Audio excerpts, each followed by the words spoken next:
काली काली महाकाली इंद्र की बेटी ब्रह्मा की साली मेरा वचन न जाय खाली. ताकदवर भूत आहे असं वाटतं. हा ते भूत काहीतरी मागणं मागतंय. हिरवा शालू, पिवळा भात, हिरव्या बांगड्यांचा चुडा, हे सगळं मागणं मागतंय. तेव्हा ते सगळं साहित्य आम्ही वेशीवर नेऊन ठेवणार आहे आणि ह्याच्यामध्ये भूत बंद झाल्यानंतर बायंगी हा काय प्रकार आहे ना? तर ते मिळवण्यासाठी त्या भूताला वश करून ते बायंगी भूत आपल्याकडे आणलं जातं. ज्याने आणलं आहे त्याच्यासाठी फायद्याचं काम करतं. अशा वेगवेगळ्या गावामध्ये वेगवेगळ्या बायंगी देण्याचे प्रकार आहेत. 25-25 हजारापर्यंत, 50-50 हजारापर्यंत एवढी 5-5 लाख ऐकले मी.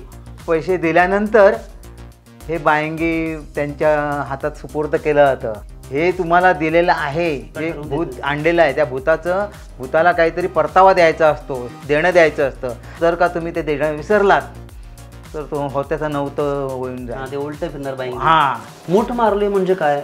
एक ग्राहक जातो त्या भक्ताकडे आणि त्या भक्ताला सांगतो माझा असा असा दुश्मन आहे आणि त्याला महिन्याच्या आत खलास करून टाक. अच्छा, म्हणजे मूठ मारणे म्हणजे ठार मारण्यापर्यंत? ठार मारणं अगदी. तो भगत असतो, तो सांगतो तुझं काम 100% होणार, महिन्याच्या आत तो उलटणार.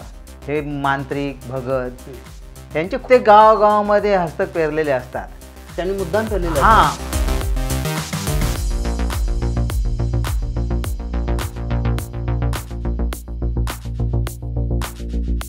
तुमच्या अंगात आता भूत आलेलं आहे. हां, फोटो वगैरे जे लावलेले असतात त्याच्या भक्ताच्या दरबारात, ते सगळे आपल्या देवदेवतांचेच फोटो असतात.